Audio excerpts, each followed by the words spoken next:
Ya. Selamat pagi, selamat hari Minggu, selamat kita beribadah kepada Tuhan. Kiranya Kristus Yesus senantiasa menyatakan kekuatannya, kekuatan iman, urapan Allah senantiasa menyertai setiap kehidupan kita. Karena dengan kekuatan Tuhan itu kita dapat melakukan apa yang dikehendaki oleh Tuhan. Tadi pagi kami dalam renungan, kebetulan saya yang bawakan renungan, bahwa di dalam Ulangan 4 di sana diceritakan bagaimana tujuan Allah sebenarnya bagi orang Israel, supaya orang Israel itu taat. Mereka ini adalah orang yang belum terlatih dalam berperang, dan kemudian bangsa-bangsa yang lebih kuat di sekitar mereka yang mau menghancurkan mereka. Alkitab katakan bahwa Tuhan dengan tangan yang teracung, dengan tangan yang kuat itu, dan tangan yang terentang itu, mengalahkan semua musuh-musuh dari Israel. Tapi Tuhan mengatakan kepada mereka kemudian supaya mereka melakukan apa yang berkenan di hadapan Tuhan, yaitu dengan taat kepada Tuhan. Nah, dan pada pagi hari ini saya hanya membacakan satu ayat dalam kehidupan dalam pagi ini, tapi Anda bisa membaca dari ayat dari pasal 1 Korintus 10, ya. 1 Korintus 10 ayat 1 sampai dengan 33. Di sana saya akan bacakan di ayat 31-nya. Demikian bunyi firman Allah, "Aku menjawab, jika engkau makan atau jika engkau minum atau jika engkau melakukan sesuatu yang lain, lakukanlah semuanya itu untuk kemuliaan Allah. Therefore, whether you eat or drink or whatever you do, do all to the glory of God." Tema kita adalah to do all things to the glory of God. Jadi apapun yang kita lakukan, lakukanlah untuk kemuliaan Allah. Ini tujuan kehidupan kita, tujuan setiap orang percaya, supaya apapun yang dikerjakan dalam kehidupannya, mereka melakukannya untuk kemuliaan Allah. Saya bertanya kepada murid saya kemarin, apa sih tujuanmu hidup? Nggak tahu. Yang lain juga nggak tahu. Ya. Lalu saya menyapa lagi, apa sih tujuan kamu belajar? Yang penting ikut aja, Pak.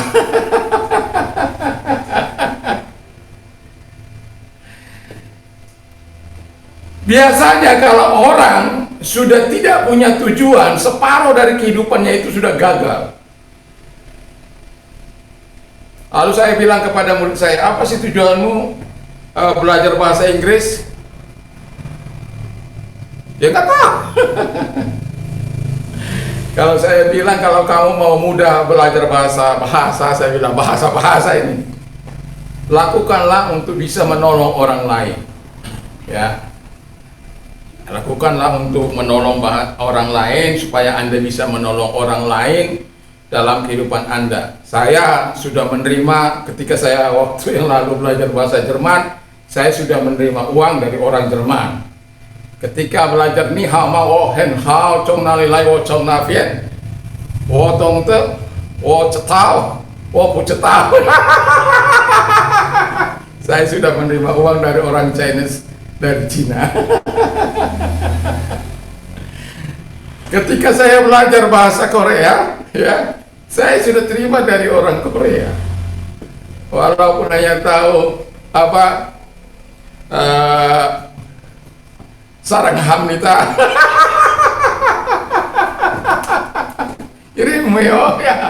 Jadi artinya ketika kita belajar, kita bisa memfungsikannya untuk menolong orang lain. Dan ketika orang lain itu kita tolong, ya, ada sesuatu yang mungkin menggerakkan hati mereka. Kenapa? Dari bangsanya kemari ada orang yang mengerti bahasanya, yang tahu, sehingga tidaknya, ya karena saya bahasa Inggris, kalaupun saya sudah kewalahan, ya paling saya bilang, can you speak English? Ya, ya, jadi ya begitulah. Jadi kalau Anda ingin mudah belajarlah. Kalau Anda mau menolong orang lain, saya yakin Tuhan akan memudahkan kita. Tetapi kita kembali ke laptop, kita kembali kepada apa yang dikatakan oleh firman Allah. Tujuan kita hidup adalah untuk kemuliaan Allah. Kalau kita baca di pasal ini, maka kita akan menemukan 5 hal yang Tuhan, ini kan kisah dari orang Israel dalam perjalanan iman orang Israel yang membuat Allah murka kepada mereka karena mereka tidak melakukan apa yang berkenan di hadapan Allah, tidak melakukan apa yang menyenangkan hati Tuhan, tetapi mereka selalu memberontak, selalu melakukan apa yang tidak menyenangkan hati Tuhan. Tapi saya tidak sedang mengupas itu, tapi saya mengatakan yang pertama menyembah berhala, yang kedua dikatakan percabulan, jangan melakukan percabulan, jangan mencobai Tuhan, lalu janganlah bersungut-sungut. Dan 1, 2, 3, 4.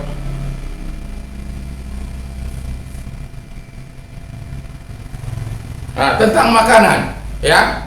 Nah, yang akan saya kupas adalah di mana ayat 31 ini setiap hari kita pasti makan, ya. Jadi yang pertama yang mau saya katakan, ketika kita makan, apakah kita makan untuk kemuliaan Tuhan? Ada banyak orang makan bukan untuk kemuliaan Allah, tapi untuk kemuliaan setan, untuk kemuliaan dirinya sendiri, untuk kemuliaan kepuasan hidupnya. Tetapi Alkitab katakan, apakah engkau makan? Kalau dalam Alkitab, dalam beberapa hari yang lalu istri saya ditelepon seseorang, apa itu dalam Alkitab, di mana itu tertulis apa orang yang ada beberapa hal yang tidak bisa dimakan. Oh, saya bilang di dalam pasal 15 Kisah Rasul pasal 15 ada 2 asal ayat itu, tapi yang satu saya kurang pasti, tapi yang satu itu ayat 29 ya.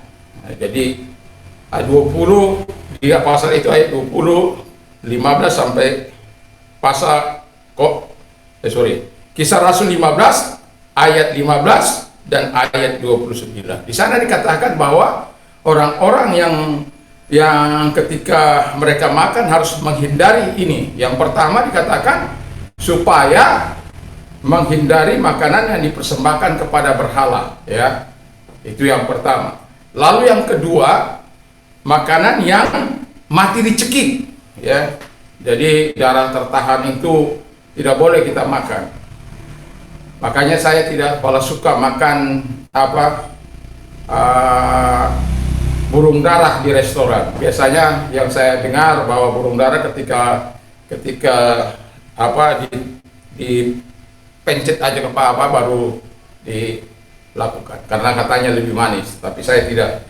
Makanya saya tidak pernah mau makan di restoran, mau makanan burung darah walaupun dikatakan itu enak, karena sudah sak di hati saya terlebih dahulu. Nah, lalu kemudian makanan yang dari percabulan. Jadi makanan dari percabulan itu sepertinya kayak seks saja.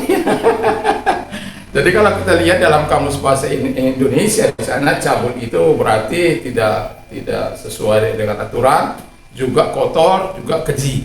Jadi kalau dikatakan makanan dari percabulan itu berarti dari hasil yang dicuri, dari hasil korupsi, dari hasil manipulasi, dari hasil tipu menipu.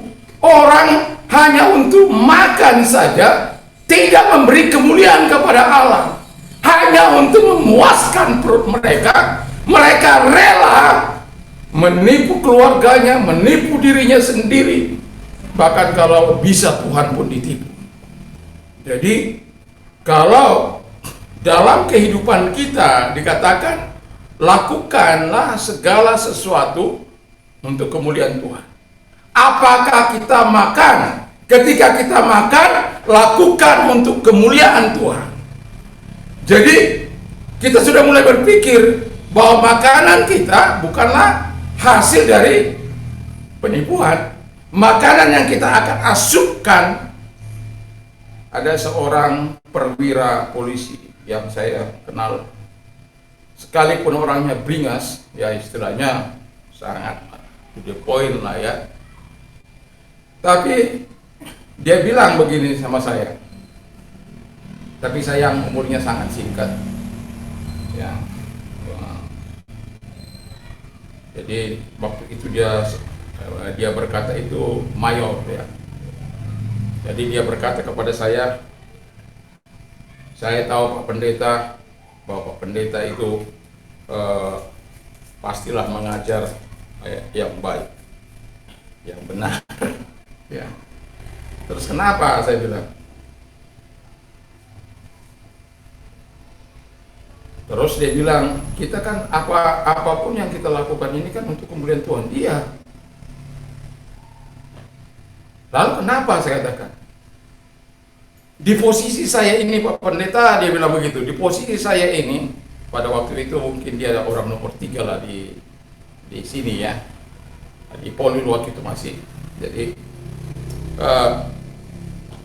saya sudah mengikrarkan diri kepada Tuhan, sudah mengikatkan diri.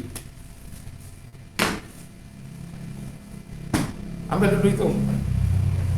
Sudah mengikatkan diri kepada Tuhan bahwa apapun yang akan saya lakukan itu adalah saya lakukan untuk kemuliaan Tuhan. Jadi kalau saya makan,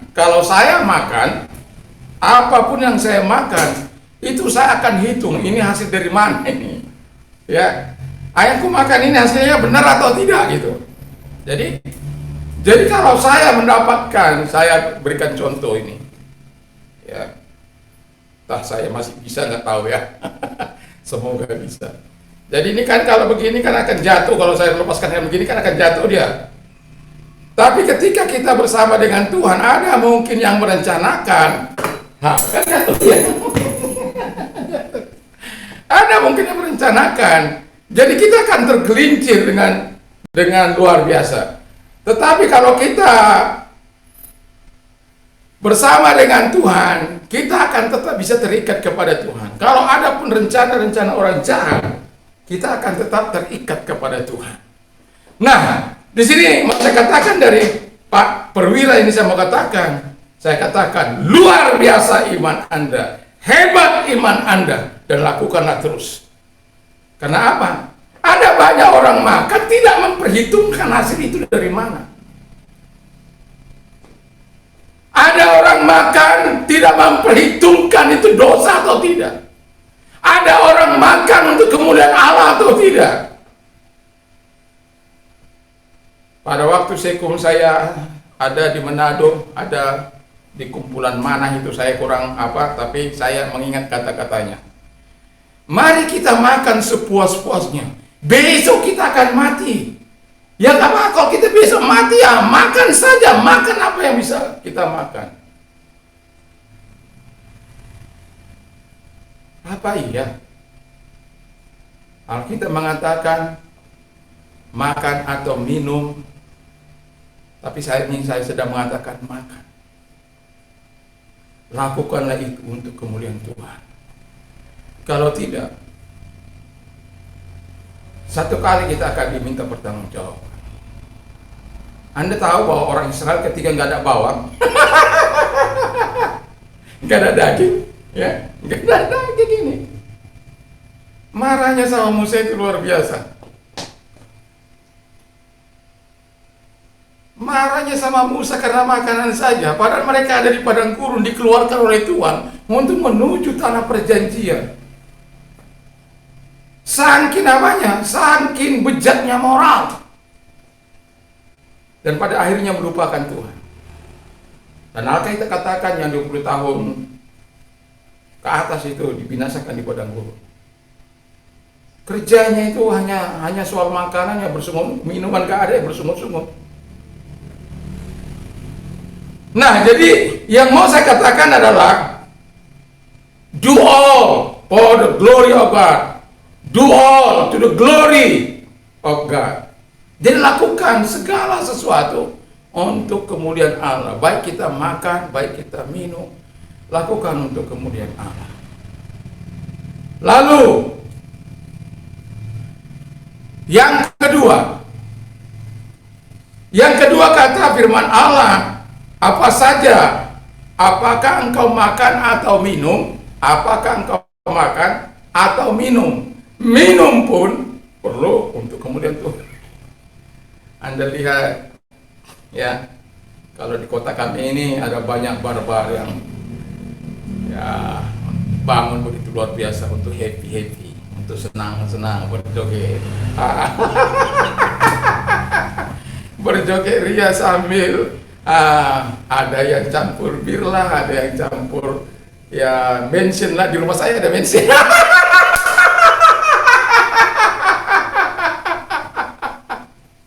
Ya, di rumah saya ada bensin. Saya lihat harga bensin itu hampir 100.000 itu. Aduh, ada orang menginap di sini, keluarga sih. Jadi rupanya sudah saya bilang tidak boleh merokok, tidak boleh minum di rumah ini. Minuman keras maksudnya. Tapi dia lakukan merokok, dia lakukan juga minuman keras. Akhirnya saya simpan dia, kalau ketemu saya akan marah. Jadi bensinnya masih ada di rumah. Aduh, orangnya luar biasa. Orang rela membayar mahal minuman, tapi tidak memberikan kemuliaan bagi Tuhan. Apakah itu moral kita? Kita bilang sama murid kita, nah jangan minum-minum seperti itu. Oh, bapak saya aja. Sama istri saya juga udah pernah. Bu, bagaimana Pak Ibu mengelarang saya? Sedangkan bapak saya, kakak saya, abang saya, ngajak saya. Ini namanya udah keluarga hancur lebur ini. Ya. Maka, apakah Anda makan? Apakah Anda minum? Lakukan untuk kemuliaan Tuhan. Anda hidup bukan sembarang hidup. Coba Titi baca Matius 5.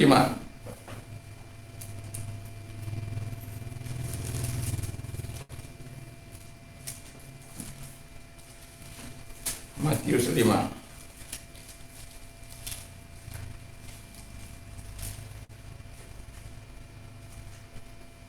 ayat 15 dan 16. Matius 5 ayat 15 dan 16.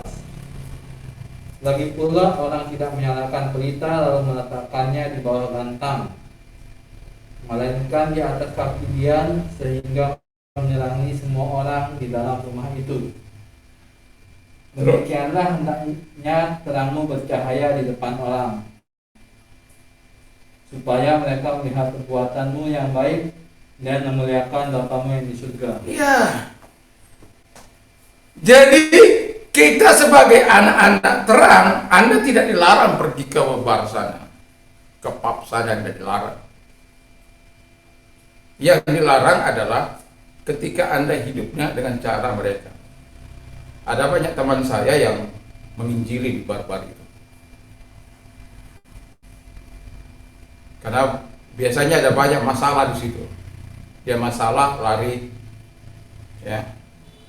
Karena saya pernah bilang ada orang kecewa di gereja, di bar sana disambut wanita-wanita cantik, dilayani dengan baik, enggak masalah bagi dia berapa banyak orang keluar, enggak masalah.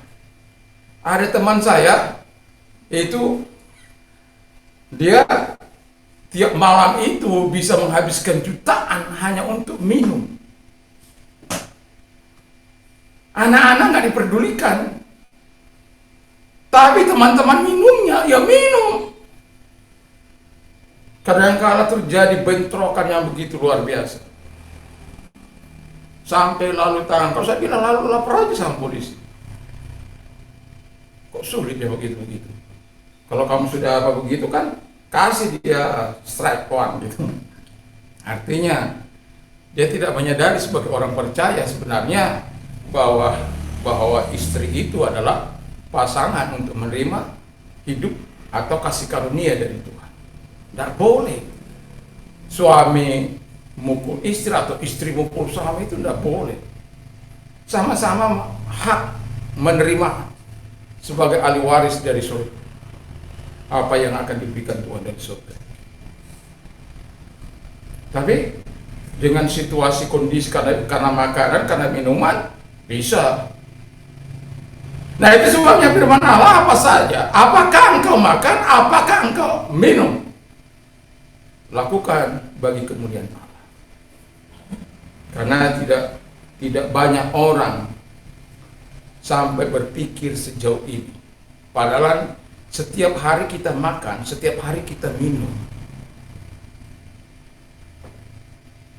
Saya di depan rumah saya kemarin, mereka dapat 100.000, ya, 100.000 hasil kerjanya satu hari, ya, 50.000 nanti saya kasih istri saya, 50.000 ini saya pakai minum. Aneh. 50.000 untuk istrinya nanti untuk besok beli makanan, sementara 50.000-nya itu dia pikir untuk bersenang-senang minum.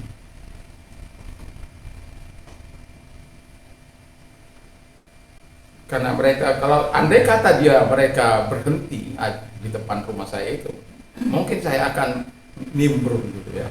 Karena sering saya nimbrung, kalau begitu udah yang kira-kira bertentangan itu biasanya saya suka nimbrung. Ya, diterima atau tidak diterima tidak ada masalah.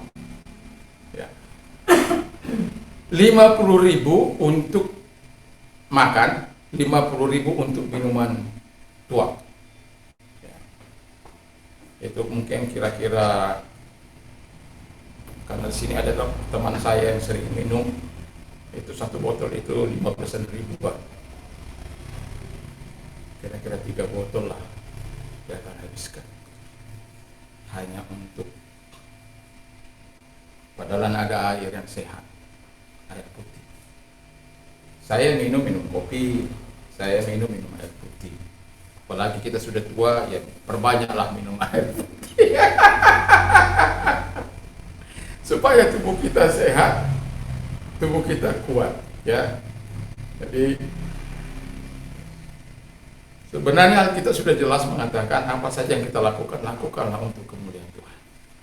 Nah, lalu yang terakhir, kita kan ini adalah daily activity atau daily action, kegiatan sehari-hari, tindakan sehari-hari. Ya, jarang kita mungkin berpuasa sampai 3 hari 3 malam, ya, atau berpuasa sampai dari pagi sampai pagi, ya. Ya, tapi yang jelas kita pasti makan, pasti minum. Itu kegiatan sehari-hari yang kita lakukan dalam hidup. Terkecuali ada pergumulan yang harus kita lakukan. Ya, mungkin kita bulanan juga kan. Saya seringkali bulanan juga berpuasa untuk meminta sesuatu pertolongan sampai Tuhan menjawab. Itu kalau saya sudah ngotot sama Tuhan. Bukan berarti apa? Tapi saya sudah lihat satu contoh, ya. Ketika saya katakan dari mie ayam Jakarta sampai ke rumah saya yang lama, dalam 1 tahun harus ada yang pindah dari jalan Yosudarso ini.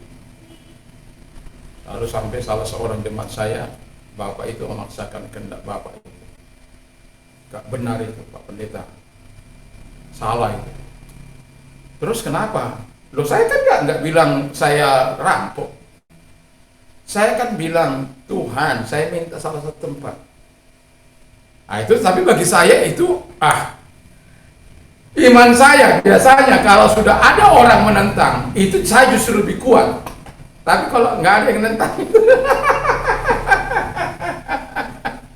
tapi kalau sudah ada yang menentang, satu contoh. Saya teruskan dulu ini, ya.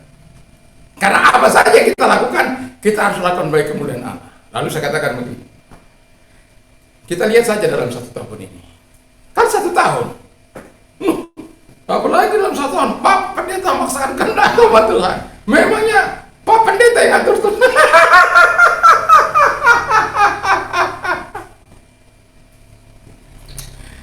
Aduh, tapi ya, saya katakan semakin akrab hubunganmu dengan Tuhan, maka semakin tahu bagaimana engkau mempercayai Tuhan itu. Itu sebabnya saya bilang begini, saya siap berpisah dengan siapapun yang bersebelahan dengan firman Allah. Dan saya tidak akan siap mendukung mereka yang seperti itu. Tapi saya tidak siap bersebelahan dengan Allah. Saya tidak akan pernah siap bersebelahan dengan Tuhan. Saya tidak akan pernah siap melawan Tuhan. Saya tidak akan pernah. Bukan berarti saya manusia sempurna, tidak. Tetapi dalam hati saya, dalam pikiran saya tidak siap. 9 bulan kemudian, yang saya tempati sekarang, tempat saya ibadah ini, terjadi. Orang yang menempati rumah ini dikatakan mati 4-5 jam. Dan kemudian hari yang dimana dia anfal itu, mati suri itu, saya datang. Dan ketika dia melihat saya, setelah lama saya kedar-kedor gitu rumah ini, tapi nggak ada, saya mau pulang, dia krek, pintu rumahnya dibuka. Dan ketika melihat saya, dia bilang, Yesus Sancti, Yesus Sancti, Yesus Sancti, Yesus Sancti. Oh, jalan terus, Yesus Sancti, Yesus Sancti, Yesus Sancti. Ya. Jadi saya tidak pernah memaksa kehendak, tapi saya tahu bahwa Tuhan itu mau menolong setiap kita yang percaya kepada Dia. Nah, kemudian yang kedua yang saya katakan, ketika saya perintisan, ya, ini memang aneh nih. Jadi khotbah masih duduk di atas koran, belum ada mimbar, masih duduk di atas koran. Jadi masih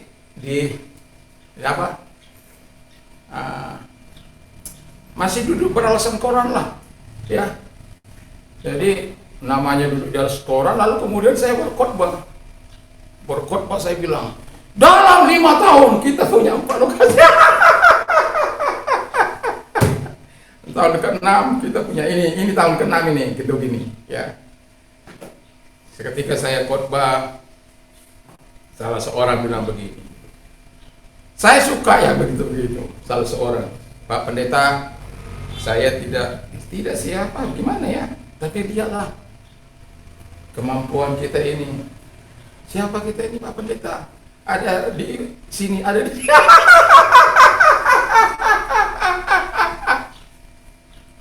Tapi memang Tuhan itu adalah Tuhan yang memberikan hikmat. Saya bilang, kalau saya melihat kepada kemampuan jemaat, maka saya tidak akan pernah melihat kemampuan Allah yang saya sembah. Kalau saya melihat kepada kemampuan jemaat, bukan berarti saya mengabaikan kemampuan jemaat, tapi saya tidak akan pernah melihat kemampuan Allah yang luar biasa itu.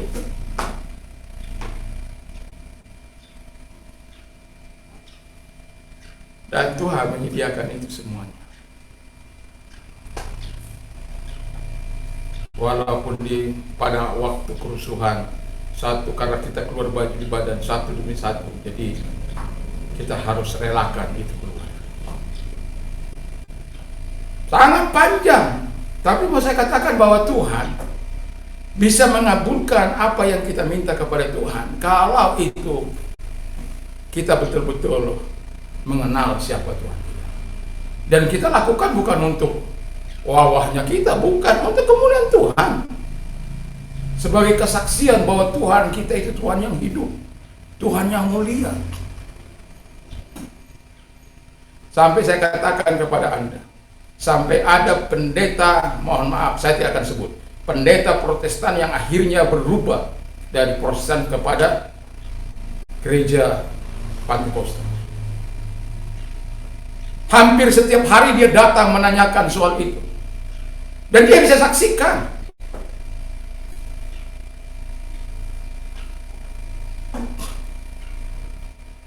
Karena apa? Kita lakukan untuk kemuliaan Allah. Makanya yang ketiga, apakah kita makan? Yang pertama, apakah kita minum? Jangan kita minum untuk memuaskan rasa dahaga kita yang bertentangan dengan firman Allah juga, seperti tadi saya katakan, minuman atau bersungut-sungut, nggak ada air seperti orang Israel. airnya pahit mereka bersungut-sungut, ada air juga bersungut-sungut. Mereka itu ya mau minum saja menyakiti hati Tuhan, mau minum saja menyakiti hati Tuhan. Ya, sudahlah ya, kita jangan seperti itu. Lakukan untuk yang ketiga, lakukan whatever you do, apa saja yang kau lakukan. Baca dulu satu ayat di dalam Kolose 3 ayat 3-4.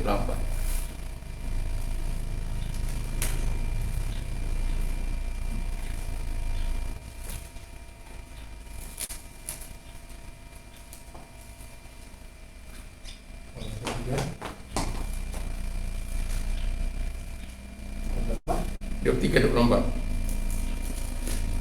Kolose 3 ayat 23-24.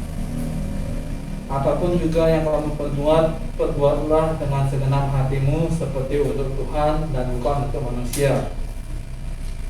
Kamu tahu bahwa dari Tuhanlah kamu akan menerima bagian yang ditentukan bagimu sebagai upah. Kristus adalah Tuhan dan kamu hambanya.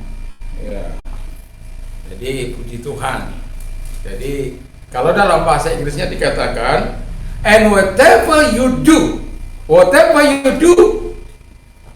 do it heartily. Lakukanlah apa saja yang kau lakukan, lakukanlah dengan sungguh-sungguh. Do it heartily, as to the Lord, not to man. Sebagaimana kepada Tuhan, bukan kepada manusia. Makanya seringkali kepada anak saya katakan, kalau engkau mau melakukan membersihkan kamar mandi, apa sajalah, lakukanlah untuk kemuliaan Tuhan. Maka ketika engkau melakukannya untuk kemuliaan Tuhan, pasti saya yakin yang terbaik yang engkau akan lakukan. Sama saya seperti melatih diri saya. Kalau mengerjakan apapun, ya, tapi kan nggak bisa saya kerjakan sekalian semua. Jadi lakukan untuk kemuliaan Tuhan. Kalau orang semua berprinsip melakukan segala sesuatu untuk kemuliaan Allah, everything is okay, ya. Saya yakin dan percaya rumah tangga itu akan menjadi hidup. Rumah tangga itu akan memuliakan Tuhan. Rumah tangga itu akan mengagungkan Tuhan. Lalu dikatakan oleh firman Allah kemudian, knowing that from the Lord you receive the reward of inheritance, for you serve the Lord. Jadi kalau engkau menerima warisan dari Tuhan, karena dikatakan kalau dalam bahasa Inggrisnya loh ya, karena engkau melayani Tuhan. Di mana engkau melayani Tuhan? Apakah hanya saat kau baca firman Allah atau melayani firman Allah seperti ini? Tidak. Di rumah pun engkau bisa melayani firman Tuhan dengan perbuatan-perbuatan yang kita lakukan, dengan action. Makanya seringkali dalam keluarga kalau tidak ada sacrifice, berbahaya. Kita harus meniru Tuhan yang punya sacrifice, yang rela berkorban dalam kehidupan ini, yang rela mengorbankan dirinya demi manusia untuk dibawa kepada Bapa di surga, supaya Bapa dimuliakan, supaya Dia dimuliakan, supaya kita yang dibebaskan, yang diselamatkan, membawa kemuliaan bagi Allah. Jadi apa saja, mau belajar kah? Mau belajar bahasa-bahasa baru kah? Dan apa saja. Saya bisa berapa tulisan Arab, saya bisa membaca, saya bisa tulisan Rusia, saya bisa tulisan Korea, saya bisa China. Itu berat. Ya, China itu sangat berat. Ya, saya nyerahlah. Nah, untuk China itu apalagi sudah ya paling yang saya tahu sang ya bisa nulis terus yang ke bawah itu karena ya kalau sudah 4 atau 6 coretan itu mungkin gak ada masalah bagi saya, tapi kalau sudah di atas 6 apalagi sampai 27 coretan satu huruf, aduh nyerah dah. Demikian juga kanji ya. Saya bisa tulisan Jepang, sedikit kanji. Tapi kalau sudah sampai, saya katakan tadi, sampai 27 coretan, itu biasanya saya menggunakan bahasa Latin. Tapi saya bersyukur, kalaupun kita baca di apa, pasti biasanya itu di atasnya ada ditulis bahasa apa. Kalau dia asli Jepang maka ditulis hiragana, kalau dia bahasa serapan maka ditulis katakana. Jadi kita masih bisa baca 104 karakter. Makanya kalau saya menulis bahasa Yunanika itu, bahasa Ibranika itu hanya berapa karakter, ya. Ya. Kalau Ibrani kan 22 karakter dan ada 15 itu sewanya dan macam-macamnya, itu ada patahnya, ada hatepnya dan lain sebagainya, itu 15. Jadi 22, 27. Kalau bahasa 33. Bahasa Korea cuma 40. Jadi kalau Anda bisa bayangkan, saya menulis bahasa Jepang itu sampai 104 karakter semua dalam satu walaupun yang itu yang perlu kita pelajari ada 46, tapi kalau kita mau 104 karakter. Katakana, hiragana berarti sudah 208. Jadi bagi saya untuk menulis hal-hal yang hanya 40, 60 itu bagi saya tidak ada sulitnya. Karena saya sudah melatih diri untuk bisa hiragana, katakana itu secara full. Jadi di situ yang mau saya katakan kepada kita, bahwa lakukan semuanya bagi kemuliaan Tuhan. Lakukan semuanya bagi kemuliaan Tuhan. Ya. Apa saja. Mau belajar kah itu, lakukan bagi kemuliaan Tuhan. Mau bekerja kah itu, lakukan bagi kemuliaan Allah. Ada orang mau bekerja, yang penting, saya sudah bilang, keluar dari situ. Karena profesimu itu tidak. Satu contoh saya bilang, ketika istri saya, mohon maaf, bekerja di pabrik sebuah perusahaan rokok, saya memaksa dia untuk keluar dari pekerjaan itu. Nangis. Masa saya suami mau bikin istri nangis gitu ya. Ya pada akhirnya ya sudahlah. Ya pikirkanlah baik-baik. Nah, karena bertolak belakang, saya bilang jangan merokok sementara dia bekerja di situ. Yang satu agen Tuhan, yang satu agen setan.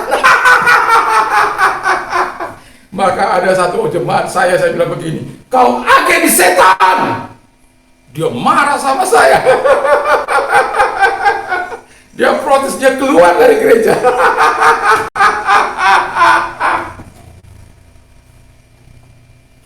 Dia keluar dari gereja karena saya bilang dia agen setan. Puluhan juta dia dapat dari itu. Lalu satu kali dia telepon, Pak Pendeta, apa?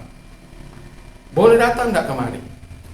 Karena dia sudah lama keluar, ya boleh saja sih, kenapa tidak, saya bilang begitu. Akhirnya saya datang. Memangnya itu Pak Pendeta betul apa begitu?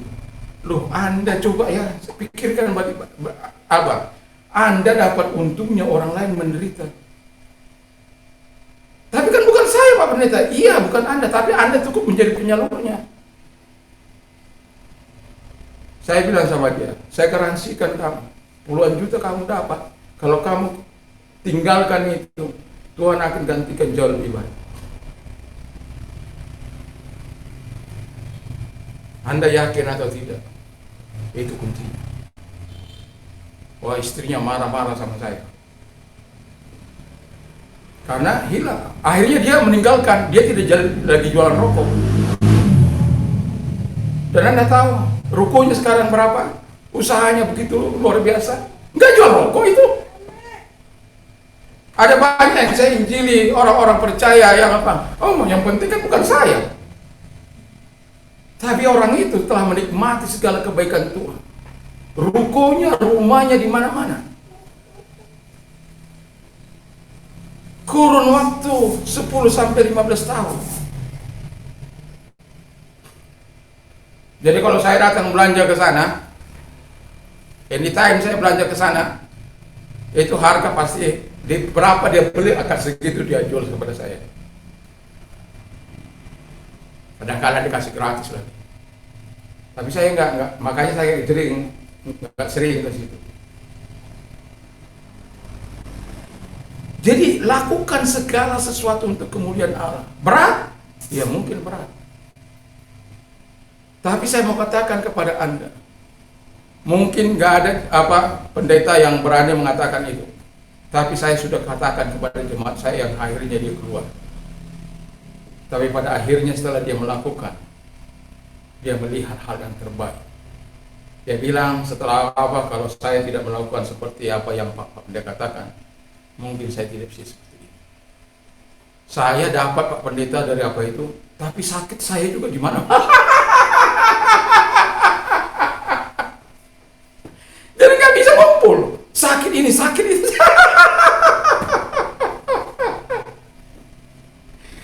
Jadi kalau kita bekerja untuk kemuliaan Tuhan, apa saja yang kita lakukan untuk kemuliaan Tuhan. Dengan sedikit yang Tuhan percayakan, bisa Tuhan cukupkan itu semua. Jadi lakukan segala sesuatu untuk kemuliaan Allah. Makankah itu, minumkah itu, melakukan apa saja kata firman Allah, termasuk itu belajar, termasuk itu bekerja, termasuk apa saja yang sejalan dengan itu. Lakukan untuk kemuliaan Tuhan. Sebagai penutup saya mengatakan, kalau Anda lakukan hidup Anda untuk memuliakan Tuhan, Allah yang akan menjadi pembela Anda. Bukan berarti Anda tidak tanpa masalah, bukan. Tapi yang saya tahu, ketika orang-orang yang tujuan hidupnya untuk memuliakan Allah, dari setiap kesulitannya itu, Allah bisa membawa kemuliaan bagi dia. Dari setiap penderitaan yang dia alaminya, Allah mampu mengubah hal yang positif dari situ. Kalau tujuan hidup kita untuk kemuliaan Allah, saya yakin dan percaya Tuhan tidak akan pernah berdiam diri bagi orang-orang yang memiliki tujuan yang jelas dalam kehidupan. Mari kita tunduk kepala dan kita berdoa. Terima kasih buat firman Allah. Kami menyerahkan hidup kami. Biarlah waktu kami setiap hari makan, setiap hari minum, setiap hari melakukan apa saja tugas-tugas kami. Tapi kadang-kala kami tidak pernah pikirkan apa kami melakukan ini untuk kemuliaan Tuhan atau tidak. Karena sudah terbiasa kami melupakan apa yang menjadi inti dari semua kehidupan ini. Terima kasih Tuhan, kami sungguh bersyukur, kami berterima kasih. Dalam nama Tuhan Yesus Kristus kami bersyukur dan kami berdoa. Haleluya. Amin. Kita akan mengadakan perjamuan kudus dan satu kali lagi kita akan berdoa.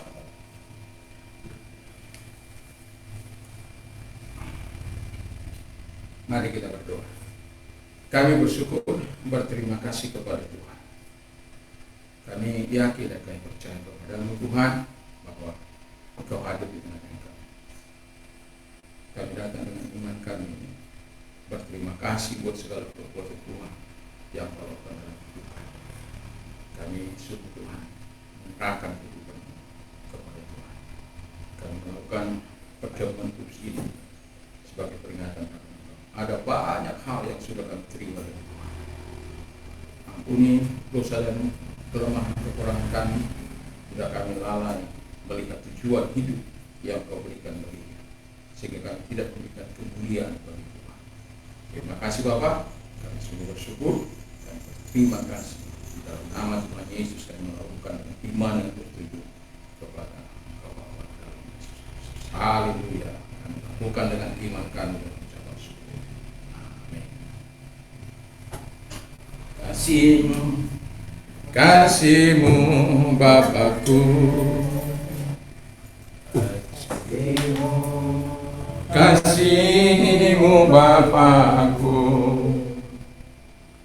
kasih-Mu ajaib dan tak terbatas, kasih-Mu mengubah hidupku.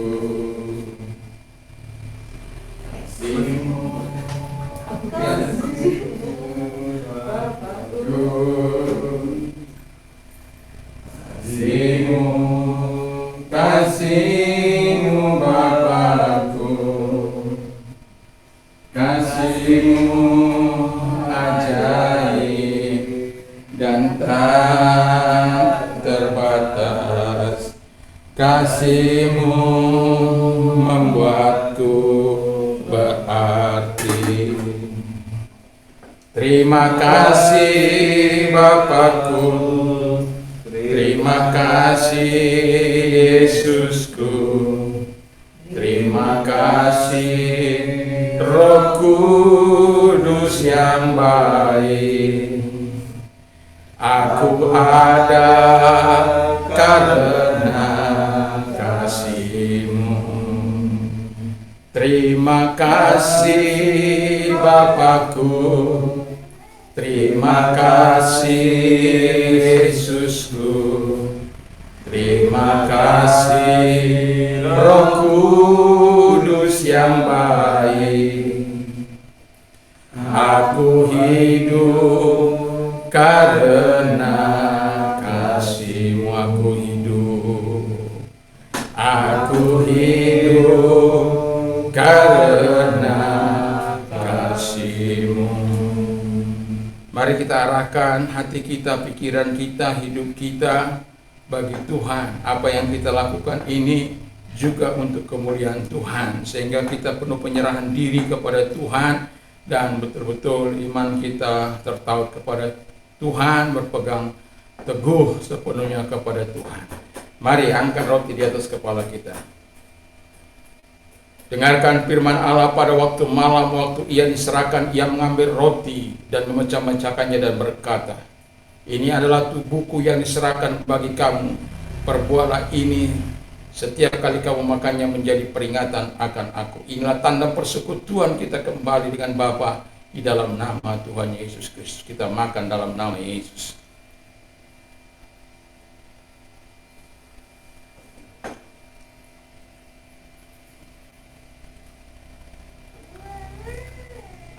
Angkat cawan di atas kepala kita. Sesudah makan, Ia berkata, cawan ini adalah cawan perjanjian baru yang telah dimateraikan oleh darahku. Perbuatlah setiap kali kamu meminumnya menjadi peringatan akan aku. Inilah tanda persekutuan kita kembali dengan Bapa di dalam nama Tuhan Yesus Kristus. Kita minum bersama dalam nama Yesus.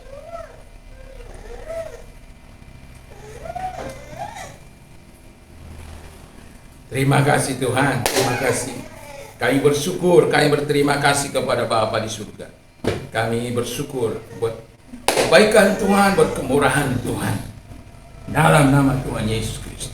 Terima kasih Tuhan, kami sudah datang beribadah kepada Tuhan, melakukan perjamuan kudus. Dan terima kasih juga buat kekuatan Tuhan, buat kesehatan Tuhan yang sudah Tuhan anugerahkan kepada kami.